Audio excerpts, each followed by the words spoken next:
Welcome back. It is day 5 in this journey of 14 days to a renewed mind. Today, I am incredibly privileged to bring in Simon Sinek talking about practicing kindness. Not only is it what God wants for us, but there's actually some science involved too.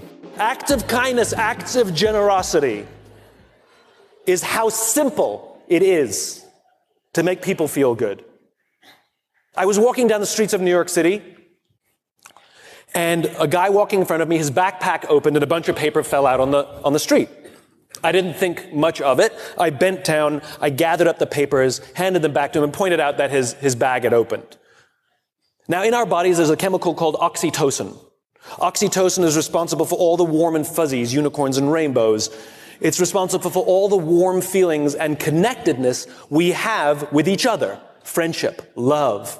Huge amounts of oxytocin surge through a woman's body as she gives birth. This is what is responsible for the mother-child bond. Oxytocin binds human beings. There are many ways to get oxytocin. One of them is acts of kindness and acts of generosity. It feels good when we do something nice for someone. It feels good when someone does something nice for us. On this particular day, I did something for someone with no expectation of anything in return. I got a little surge of oxytocin. I felt good. He turned to me and he said, "Thank you. It feels nice when someone does something for us with no expectation of anything in return." He felt good.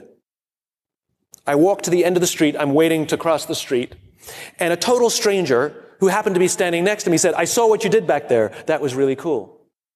As it turns out, witnessing an act of generosity releases oxytocin, and he felt good.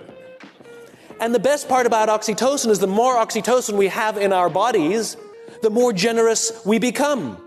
Thank you, Simon. Romans 12, verses 9 and 10 says, "Don't just pretend to love others, really love them. Hate what is wrong, hold tightly to what is good. Love each other with genuine affection, and take delight in honoring each other." I can guarantee you... I guess you weren't done?